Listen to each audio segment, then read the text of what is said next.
on Hey y'all, so anyway, it's Shante Brown Sugar Talk of the Black Unicarns. Oh god.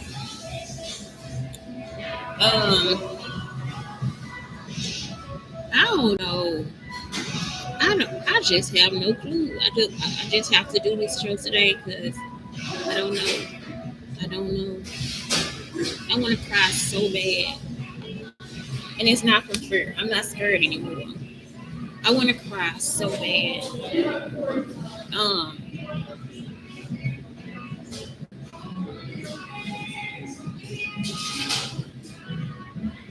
So yeah, I just want to cry. Um. So I had to stop again. Uh.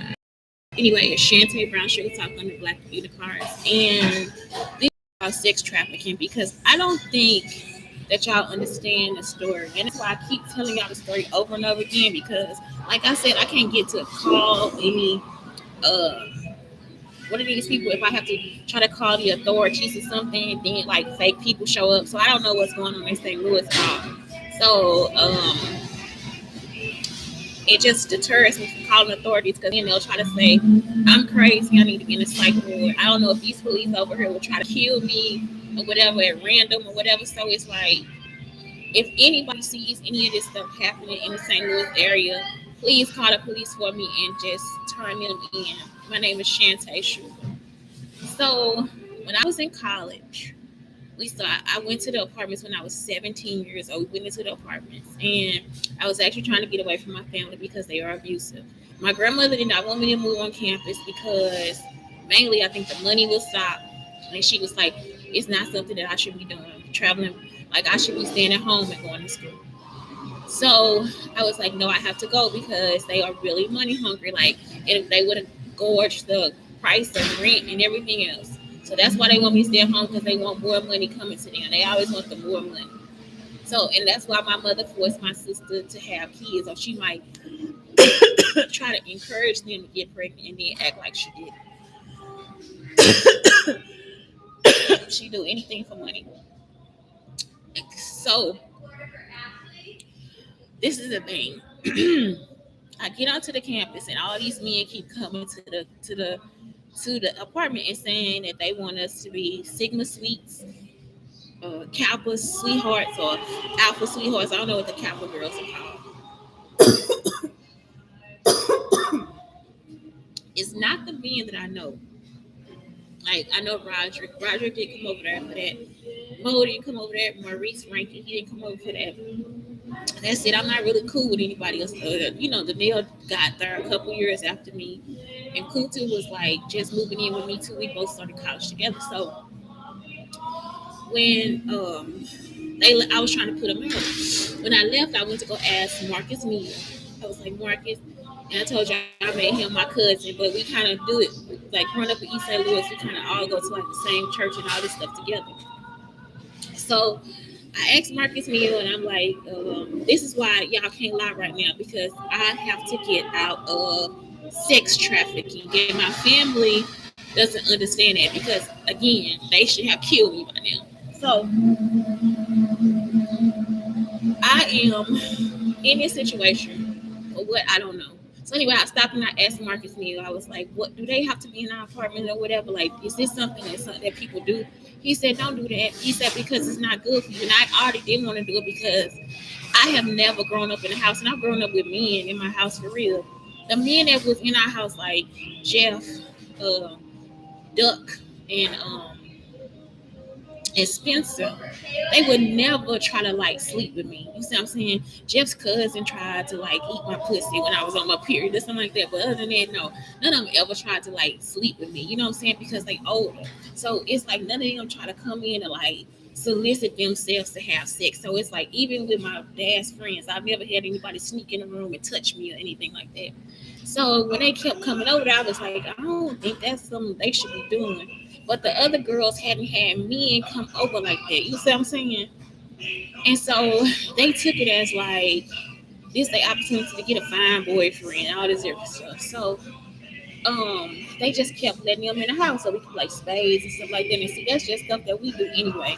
And also, I grew up drinking too. Like my dad let me drink in the house with him. My friends' parents, they did the same thing. So it's just like some stuff I was just used to. And it's like, but these are not the type of people that you should do that with. Like you have to actually create a trusting environment for that to happen. You know what I'm saying? Everybody can't come over and drink at your house and play spades with your kids. You know what I'm talking about? Like it's like they always made me know that they always let me know I was a little girl. You see? And they treated me as such. So they kept coming over. I get back and I tell them, Marcus said, don't let them in here no more. And I picked the most well-dressed man with the best car that they respected the most to come and tell them what was going on. They kept letting them back in the house. So I think they left to go somewhere. And the one that was left, he was a Sigma, the one that raped me. He was a big guy. I'm talking about y'all. I'm still 17 years old. I have not reached August 30th yet because my birthday is at the beginning of the school year. And he says, you should be having sex with me. I said, I don't need to be having sex with you at all. It's like, I don't want to. He said, well, just have sex with me. I said, no.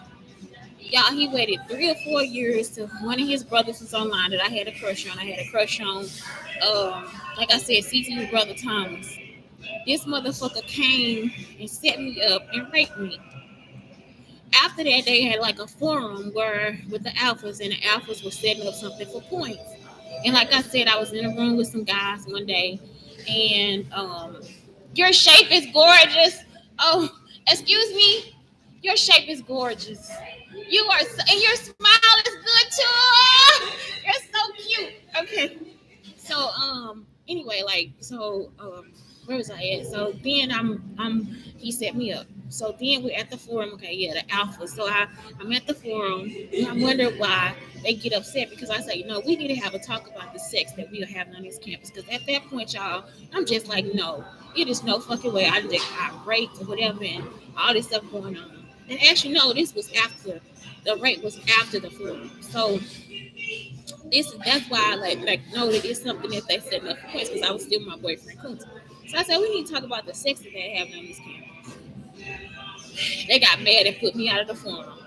So it's like, okay, you put me out. So once I get put out or whatever, that was it. So now we at this party, we at this alpha party, and by this time I moved in with Kunta. He was like, this was the year actually that me and Kunta decided we was gonna live together. So we was actually still living on campus. And Kunta says, Shantae, no, that's when Mark comes into the room. Mark is an alpha. He comes into the room and he says, just sit here right here. I'm just sitting at the end of the bed. I didn't have my phone. Maybe I had my phone. I don't know. I can't remember. I was sitting at the end of the bed. And I was waiting.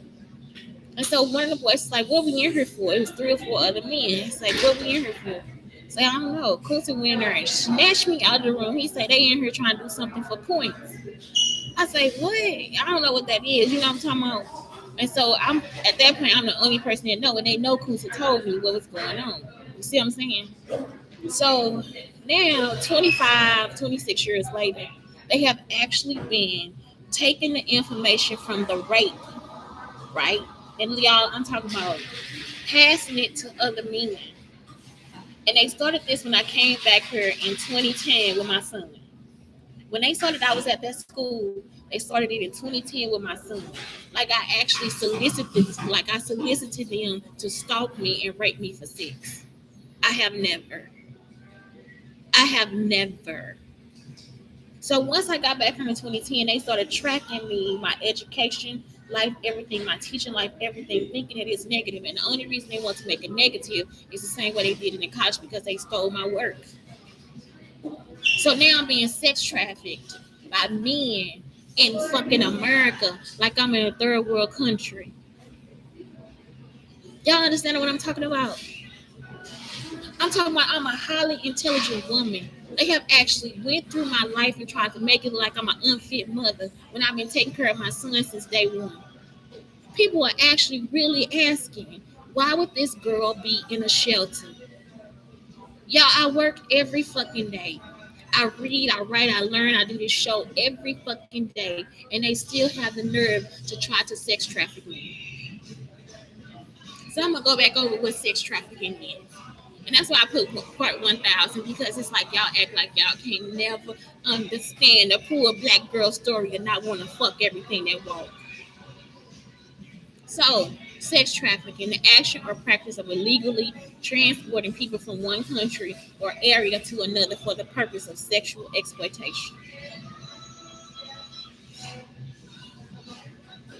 Y'all, I actually think they actually go through my pictures and make me look like I'm skinnier than what I was. I just went and looked at some pictures. They probably were gonna like kill me and then act like I had cancer. I'm not playing. I go back through some of the pictures on my phone. Like I just went through and I got my old iPhone to working. I'm looking at the pictures on there and I'm like really thin. I know at some point in Texas before I got here, I lost weight. I got really sick, but I didn't look sick because I was still thick. I was doing my yoga and everything every day. And because they record everything, as soon as I get to a point of getting to like a smaller size, they come and mess with me. Or try to mess with my food, or try to mess with my son, try to stress me out to keep me fat. This is this is supposed that's Brandon Clark. Y'all, it is like so nerve wracking that can't nobody hear that I'm being sex trafficked. I was at a Starbucks in St. Louis. I was getting onto the bus. I'm walking across the street, and the man starts to tell me that I shouldn't be looking at my phone. Y'all, the only time I looked at the phone was when I was actually on the platform, and then I crossed the street and got into a parking spot. He started saying, I said, stop talking to me. I said, shut the fuck up talking to me because you are a stalker. He kept walking and saying, that's why this, shut the fuck up and stop talking to me. He starts to put out his tongue. Now, listen, if this is a person that is there to protect me, if I was there to warn somebody about something, at no point would I being there for start using vulgarity or calling them out their name or telling them something that like, you know what I'm saying? This man turned around and started licking out his tongue like he's gonna eat my pussy or something. You see what I'm saying? You have actually passed information about me over state lines in the hopes of another man fucking me.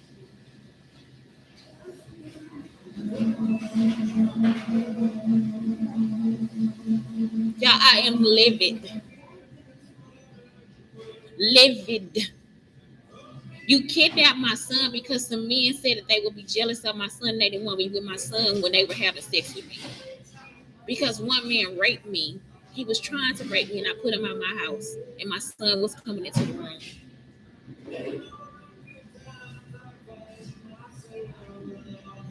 Livid. After I lost my job here in St. Louis at Confluence Academy, a man actually told me that because my pussy was good, he thought I was a prostitute. While he being therefore set me at a Rice House and told me that the prostitute was a better woman than me. And all I was doing was taking care of my son the whole time. Everything these men write down about me, they actually try to make it true. And not one time do they know my educational history. Do they not know what they don't know what I do for a living? They don't know what I've been. They don't know what that I travel. They don't know anything. And even if that was the case, they would just probably end up talking to another predator about what happened. I am livid.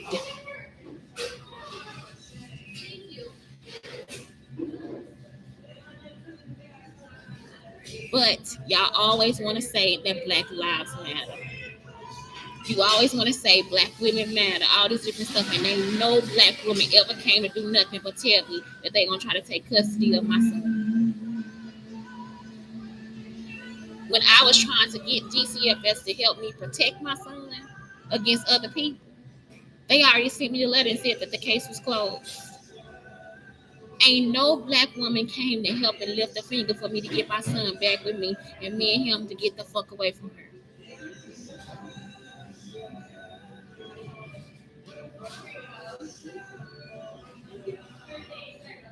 This man actually came and tried to act like he was helping me and ended the conversation with him sticking out his tongue in the vulgarity.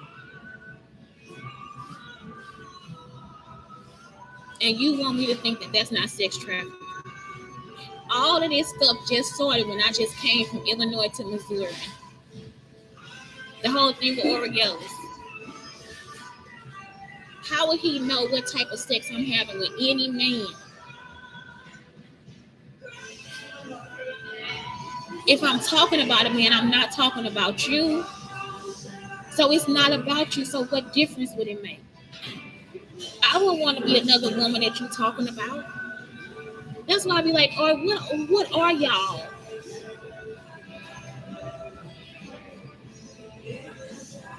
What are you?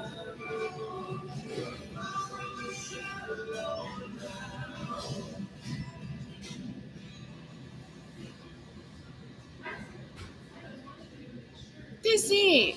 That's why sex trafficking part 1,000. Y'all need to go to jail. I'm not following you with anything. I don't want anything from you. Stop following me. Stop going through my stuff. Stop stealing my stuff. I don't care if it's for the president of the United States, y'all. I don't care. It's not for you to have. I waited a whole year to get the stuff that I could put on my back for myself, and y'all stole it. Just so they can do a Super Bowl halftime show. You want me to be cold because of a Super Bowl halftime show? But you still got me down here being sex trafficked.